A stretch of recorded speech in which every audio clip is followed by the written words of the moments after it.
কানাডায় নতুন জীবন শুরু করার উত্তেজনা অনেক, কিন্তু তার সাথে আসে কিছু গুরুত্বপূর্ণ দায়িত্ব, যার মধ্যে অন্যতম হলো ট্যাক্স ফাইলিং। আপনি কি জানেন, কানাডায় আপনি যদি ইনকাম নাও করেন তবুও ট্যাক্স ফাইল করা আপনার জন্য কতটা জরুরি? অনেকে মনে করেন, আমি তো মাত্র এলাম, আমার কোনো চাকরি নেই, তাহলে ট্যাক্স ফাইল কেন করব?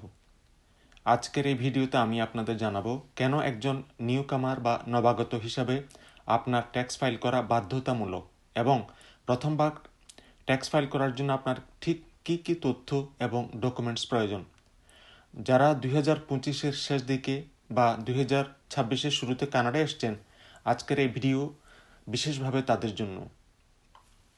শুরুতে জেনে নিই কেন আপনি ট্যাক্স ফাইল করবেন। কানাডিয়ান গভর্নমেন্ট নবাগতদের জন্য বেশ কিছু আর্থিক সুবিধা ও বেনিফিট দিয়ে থাকে, কিন্তু এই টাকাগুলো পাওয়ার একমাত্র উপায় হলো ট্যাক্স ফাইল করা। তন্মধ্যে আছে জিএসটি বা এইচএসটি ক্রেডিট। এটি একটি ট্যাক্স মুক্ত ত্রৈমাসিক পেমেন্ট, যা কম বা মাঝারি আয়ের ব্যক্তিদের দেওয়া হয়। আরেকটা আছে কানাডা চাইল্ড বেনিফিট বা সিসিবি। আপনার যদি 18 বছরের কম বয়সী কোনো ছেলে বা মেয়ে থাকে, তবে তাদের জন্য প্রতি মাসে একটি বড় অঙ্কের টাকা সরকার থেকে আপনি পেতে পারেন। আরেকটা আছে ক্লাইমেট অ্যাকশন ইনসেন্টিভ। পরিবেশ সুরক্ষা এবং কার্বন ট্যাক্সের রিফান্ড হিসেবেও আপনি টাকা পেতে পারেন।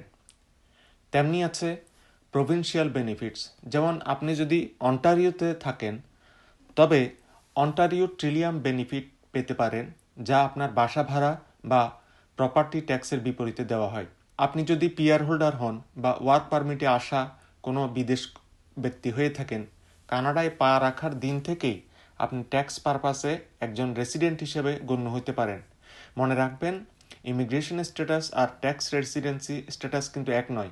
আপনি যদি কানাডায় ঘর ভাড়া নেন, ব্যাংক অ্যাকাউন্ট খোলেন বা আপনার পরিবার এখানে থাকে, তবে আপনি একজন রেসিডেন্ট হিসেবে ট্যাক্স ফাইল করার যোগ্য। ডকুমেন্টস কী কী লাগবে? এখন আসি মূল পয়েন্টে। ট্যাক্স ফাইল করার জন্য আপনার কী কী দরকার? প্রথমত সিন নাম্বার, SIN, আপনার 9 ডিজিটের সোশ্যাল ইন্স্যুরেন্স নম্বর। এটি ছাড়া ট্যাক্স ফাইল করা সম্ভব নয়। তারপর হচ্ছে এন্ট্রি ডেট বা ল্যান্ডিং ডেট। আপনি ঠিক কোন তারিখে কানাডায় ল্যান্ড করেছেন, আপনার প্রথম বছরের ট্যাক্স ক্যালকুলেশন ওই তারিখ থেকেই শুরু হবে। ওয়ার্ল্ড ইনকাম, এটি সবথেকে গুরুত্বপূর্ণ। কানাডায় আসার আগে বছরের বাকি সময় আপনি আপনার নিজ দেশে, যেমন বাংলাদেশে, কত টাকা আয় করেছেন তার একটি সঠিক হিসাব দিন। ওই টাকার উপর আপনাকে কানাডায় ট্যাক্স দিতে হবে না, কিন্তু আপনার সরকারি বেনিফিটের পরিমাণের নির্ধারণে এটি ব্যবহৃত হবে।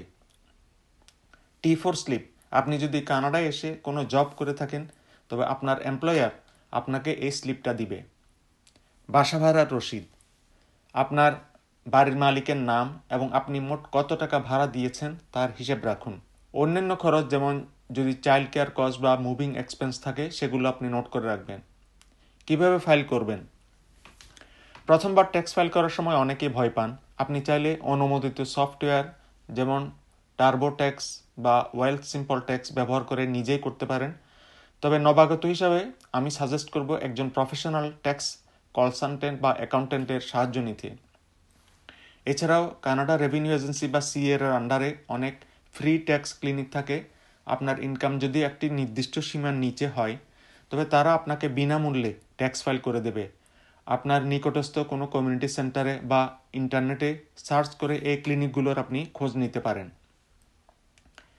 অনেকে মনে করেন ওয়ার্ল্ড ইনকাম হাইড করলে বা আপনার যে আয় করেছেন আগে, সেটা যদি আপনি গোপন রাখেন হয়তো সুবিধা পাওয়া যাবে। এটি একদম করবেন না। CRA অত্যন্ত শক্তিশালী একটা প্রতিষ্ঠান, এবং ভুল তথ্য দিলে পরবর্তীতে আপনার বেনিফিট বন্ধ হয়ে যেতে পারে বা জরিমানা হতে পারে। সঠিক তথ্য দিন এবং আপনার সব ডকুমেন্টস অন্তত 6 বছরের জন্য আপনার কাছে রাখুন। এই ছিল মোটামুটি ট্যাক্স সম্পর্কে যেটুকু বলার বা আপনাদের জানানো, সেটুকু জানালাম। এরপরও যদি কোনো তথ্য দরকার হয় নিচে লেখেন। সবাই ভালো থাকবেন, সুস্থ থাকবেন। ধন্যবাদ।